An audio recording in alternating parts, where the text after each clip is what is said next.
మహానగరంలో హైదరాబాద్ కోటి 30 లక్షల మంది ఉంటారు. అంటే ఇక్కడ ఈరోజు 27 గ్రామాల్లో 1 లక్ష మంది. కానీ దాన్ని మళ్ళీ ఆ టార్గెట్ లాగా తీసుకునేది ఎలా అయితే హైటెక్ సిటీ అప్పుడు నిర్మించి తర్వాత అది కొన్ని వందల మందికి లక్షల మందికి జీవన ఆధారం అయిందో అలా ఈ ప్రాంతం అంతా జీవన ఆధారం కావాలి. నేను మళ్ళీ ఎందుకు చెప్తా ఉన్నా అంటే మాకు 2014 నుంచి ఈ రోజు పైన మనం ఎప్పుడు మర్చిపోకూడదు. గతంలో చంద్రబాబు నాయుడు ముఖ్యమంత్రి చేశారు, ఎన్నో సంస్కరణ తీసుకొచ్చారు, హైదరాబాద్ నిర్మాణ దిశగా వెళ్ళారు. దాని తర్వాత అప్పుడు ఐటీ మాట్లాడుతున్న నవ్వారు చేశారు. కానీ అప్పుడు రాజశేఖర రెడ్డి 2004 వచ్చినా కూడా చంద్రబాబు నాయుడు గారు పెట్టిన ప్రతి పునాది ముందుకు తీసుకెళ్ళారు కాబట్టి అతను ఒక ప్రొయాక్టివ్ మనిషి అయ్యాడు. కానీ ఈ సైకిల్ మాత్రం 2019లో ఈ రాష్ట్రాన్ని అణచివేయడం కానీ అందుబాటు కాకపోయాడు. ప్రతి ఒక్క కార్యక్రమం కూడా అన్న క్యాంటీన్ దోశ అన్ని కూడా ఏ చంద్రబాబు నాయుడు గారు పునాది వేశారు, అన్ని కూడా పేరు ఉండకూడదు లక్ష్యంతో ఈ కార్పొరేషన్. అందుకే ముఖ్యంగా మీ ప్రాంతాన్ని టార్గెట్ చేశారు. మీరు తిరుపతి వెళ్ళినా కూడా ఇలా అరసూరు వెళ్ళినా కూడా మీ ప్రాంత రైతులందరూ కూడా హింసించారు, బాధ పెట్టారు, సంఖ్యలు వేసిన పరిస్థితి చూసాము. మేము పోరాటం చేసి వస్తున్న నాలుగు చెప్పేసిన పరిస్థితి అసెంబ్లీలో కూడా. అందుకనే అటు చంద్రబాబు నాయుడు గారు అవ్వచ్చు, మాకు అండగా పవన్ కళ్యాణ్ గారు అవ్వచ్చు, మనకు ఎప్పుడు కూడా అమరావతి రాజధానిలో బీజేపీ నాయకులు అవ్వచ్చు, అలాగే మన చైర్మన్ కౌన్సిల్ షరీఫ్ గారు కావచ్చు, ఎవరిని మనం మర్చిపోకూడదు ఎప్పుడు జీవితంలో. వీళ్ళందరూ కూడా మన భావితరాలకి అద్భుతం చేస్తూ ఈ రాష్ట్రానికి ఒక అద్భుతమైనటువంటి శ్రావణ్ గారి మీద మీకు ప్రేమ ఉంది, శ్రావణ్ గారికి చంద్రబాబు గారి మీద మీకు చంద్రబాబు గారి పేరు వస్తారు. కానీ ఇది బాధ్యతాయుతమైనటువంటి పని. అందరూ కూడా బాధ్యత తీసుకుని ఏదో వెళ్ళాలని వస్తారని అట్లా కాదు. ప్రతి ఒక్కరు కూడా వస్తున్నటువంటి గౌరవ ప్రధాని కానీ అఖండంగా బాధ్యత. ఎందుకంటే ఇలాంటి ఎంతో కష్టాలను రాష్ట్రాన్ని ఈరోజు మళ్ళా పునర్నిర్మించుకుంటున్నామంటే అది చంద్రబాబు నాయుడు గారు విజన్ ఎంత ఉందో అక్కడ పవన్ కళ్యాణ్ గారి అలాగే మోడీ గారి యొక్క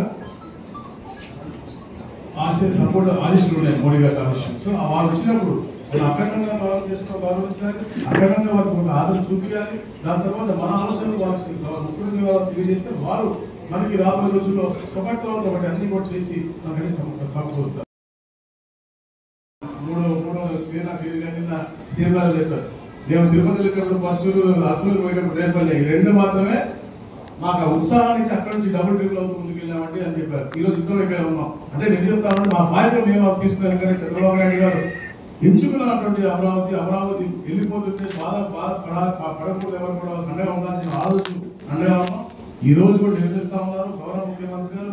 అద్భుతమైన ప్రపంచంలో ఎవరు ఊహించినటువంటి అద్భుతమైనటువంటి రాజధాని. ఎందుకంటే టెక్నాలజీ అంతా కూడా పెట్టి ఇంక్లూడింగ్ వెదర్ క్లైమాటిక్ కండిషన్స్ కూడా మేనేజ్ చేయగలిగినటువంటి టెక్నాలజీ కూడా వాడి అన్ని కూడా అర్థమైన డ్రగ్స్ తో పాటు మీకు ఫెసిలిటీస్ తో పాటు ఈ ప్రాంతాన్ని అభివృద్ధి చేస్తా ఉన్నారు. టెక్నాలజీతో మీకు దుబాయ్ లాంటి వాటి డీప్గా చేస్తా ఉన్నారు.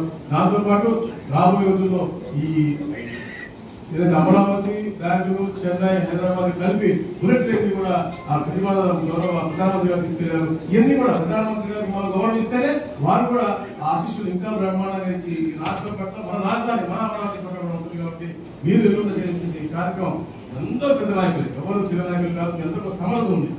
ఒక పార్టీ పిలుపిస్తే దాన్ని గ్రాండ్గా సక్సెస్ చేసే ఆ అద్భుతమైన శక్తి ఉంది. అది ఇంకొంచెం ఎక్కువ బాధ్యతగా మనం తీసుకుని వచ్చే ప్రతి ఒక్క మనిషి కూడా ఎక్కడ కూడా ఎలాంటి ఇబ్బంది కలగకుండా ట్రాన్స్పోర్టేషన్ మనకి కరెక్ట్ కాదు. అన్నిటికీ ముందుగా పిరమిపురము దూరం ఉన్నాయి కాబట్టి తప్పకుండా వాళ్ళు బస్సులు కావాల్సిందే. వాళ్ళకి ఎన్ని బస్సులు కావాలన్నా కూడా ఏర్పాటు చేస్తాము. అవసరమైతే పక్కన వచ్చారండి ఇప్పుడైతే 100% వస్తారు. దాంట్లో నియోజకవర్గం నుంచి రావాలి కాబట్టి అందరూ ఈ మిగతా వాళ్ళకి కూడా దగ్గర ఉన్న వాళ్ళకి బస్సులు ఆటోలు అంటే కూడా తప్పకుండా అవి కూడా ఎమ్మెల్యే గారు మాట్లాడి ఎట్లా చేస్తే ఎవరికి ఇవ్వట్లేదు ఆటోలు చెప్పే దాడుకున్నట్టు ప్రత్యేక రాష్ట్రాల్లో తప్పకుండా ఆటోలు కావాలంటే కూడా పెట్టుకోండి. అది కూడా మన శివరామయ్య గారు చూసి మనం చెప్తాం. ఆ ఏరియాలో మనం పెట్టుకుని పార్కింగ్ సైనేజ్ అవన్నీ కూడా క్లియర్ గా పెడతాము. వాటిలో ప్రత్యేకంగా పెట్టుకోవాల్సిన బాధ్యత ఉంది. బస్సులు అనేది కూడా మీకు ఫుడ్ మార్గం లంచ్ అరేంజ్ చేస్తుంటాం.